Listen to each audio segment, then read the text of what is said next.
नमस्कार प्रिय विद्यार्थियों,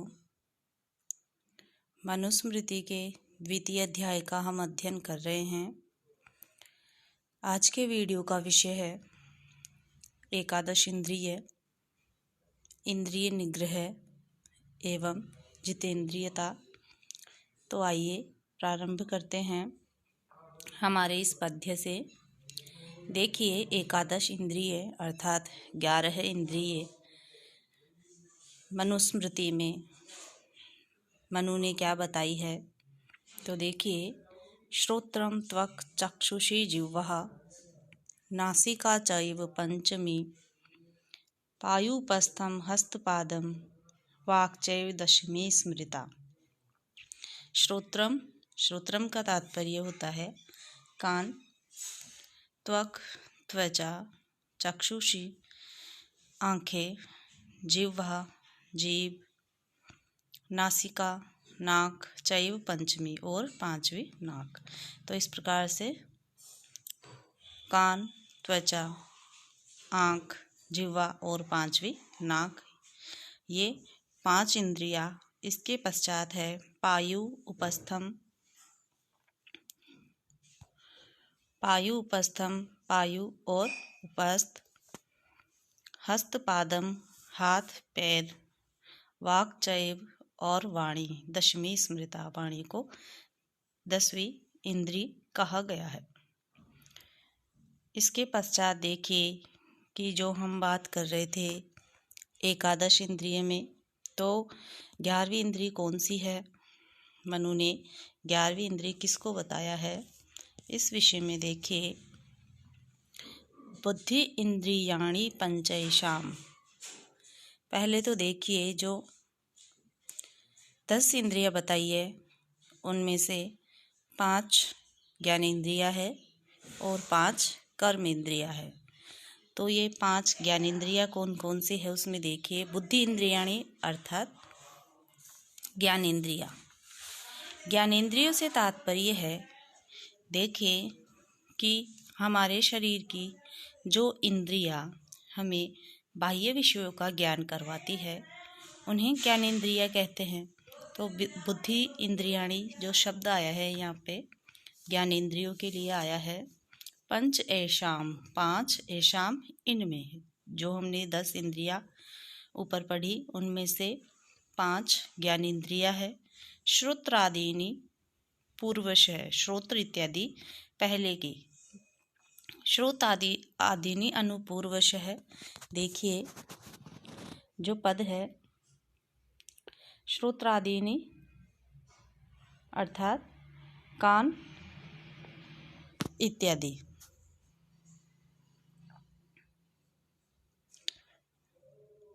कान इत्यादि जो 5 इंद्रियां हमने पढ़ी, श्रोत्र, त्वक, चक्षुषी, जिह्वा और नासिका, जो ये है, ये 5 ज्ञानेंद्रियां है। इसके पश्चात है कर्मेंद्रियाणि, और बाद की जो 5 इंद्रियां है हस्त, पायु, उपस्थ, हस्तपाद और वाणी, ये 5 कर्मेंद्रियां है। पायु आदिनि प्रचक्षते, इनको कर्मेंद्रिया कहा जाता है। तो देखिए कि श्रोत्र, त्वक, आँख, जिह्वा और नासिका 5 ज्ञानेंद्रिया है। पायु, उपस्थ, हस्त, पाद और वाक, ये 5 कर्मेंद्रिया है। तो इनमें देखिए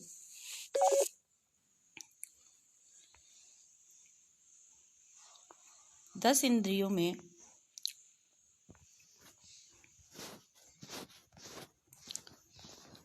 एकादशम मनोज्ञेयम, जो 11वीं इंद्रिय है वह मन को जानना चाहिए।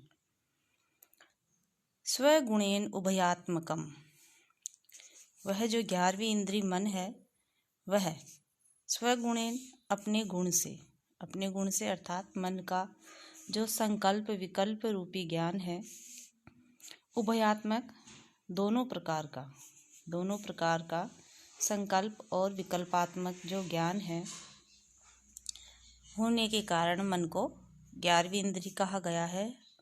यस्मिन जिते, जिसके जीत लेने पर, जितौ एतौ, जिताओ वेतौ जो पद है, जितौ जीते जाते हैं, एतौ ये दोनों कौन से, बहुतय होते हैं जो पंचकौ गणों, पांच पांच के गणों का जो समुदाय होता है, पांच पांच का जो समुदाय होता है उनको जीत लिया जाता है। किसके जीत लेने पर, मन के जीत लेने पर।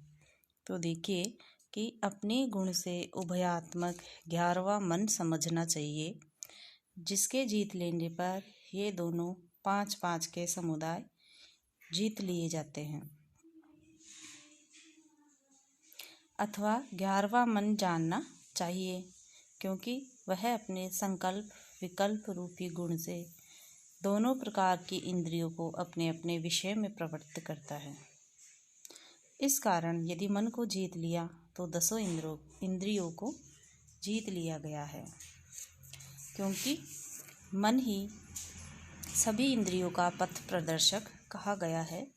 वेद के मंत्रों में भी देखिए मन के लिए आया है कि ज्योतिषाम ज्योति एकम, यह जो ज्योति इंद्रियों का पथ प्रदर्शक है। इसलिए मन को सभी 11 इंद्रियों में सबसे प्रमुख माना गया है और मन को वश में कर लेने पर सभी इंद्रियां वश में हो जाती है। इसके पश्चात है देखिए हमारा पद्य,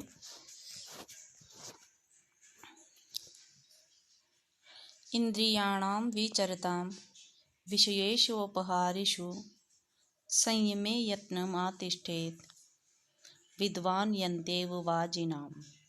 देखिए इंद्रियाणाम विचरताम, इंद्रियों के विचरण करते रहने पर, विषयेषु अपहारिषु, ऐसे विषयों में जो अपहारी है अर्थात उसको हर के दूर ले जाते हैं।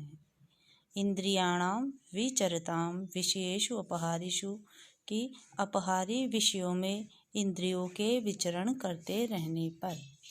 अब यहाँ पे देखिए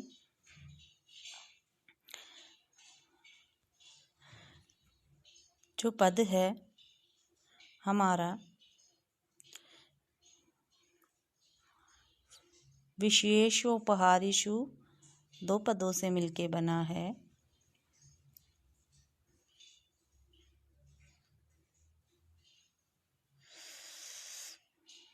विशेषु अपहारिषु, यहाँ पे संधि हुई है।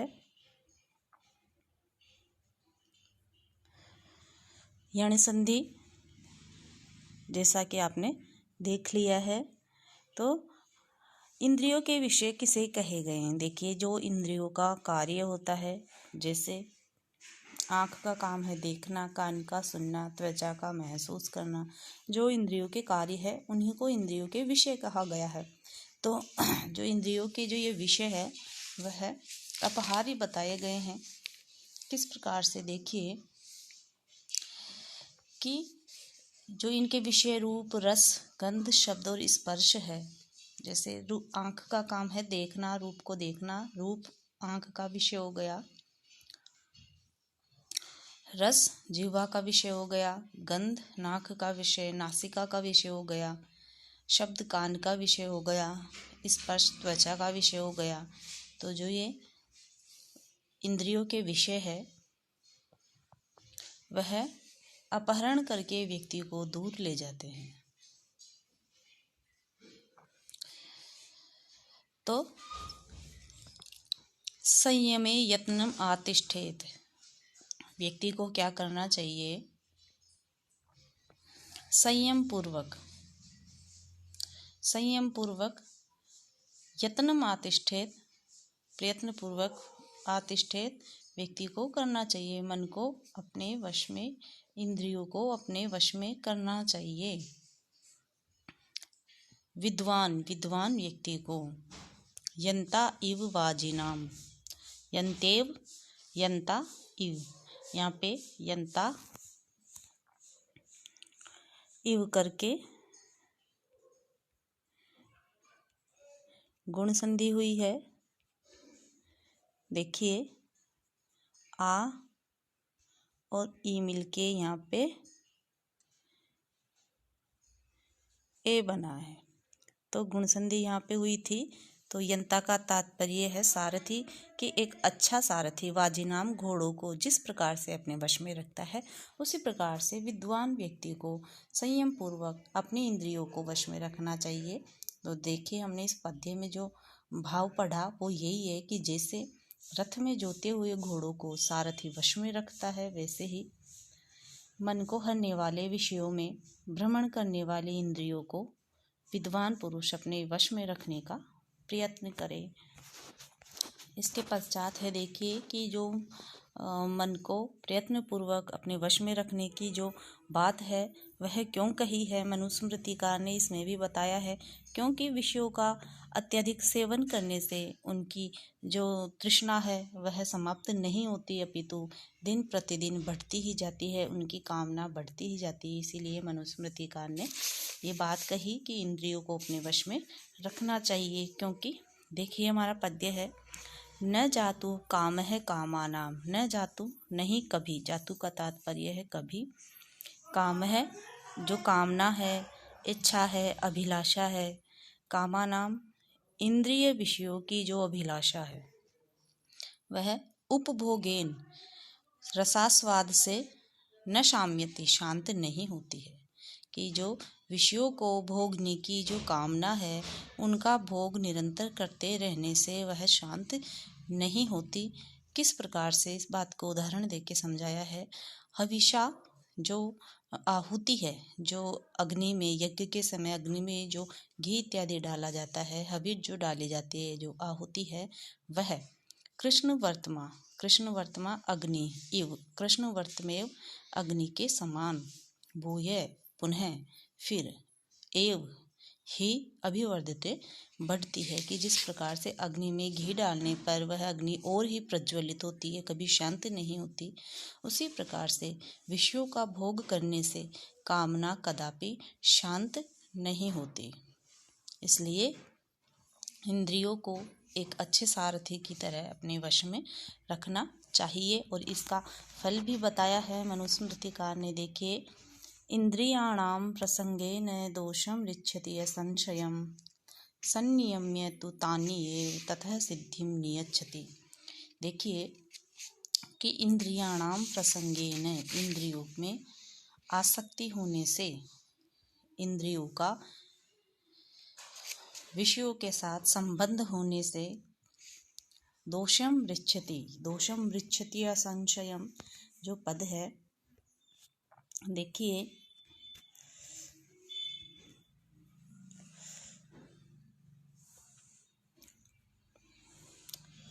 इसका हम पदच्छेद करके इसको समझेंगे।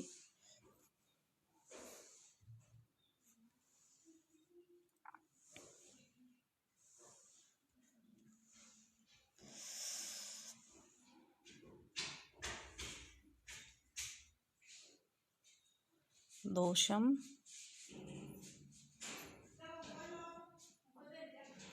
ऋच्छति,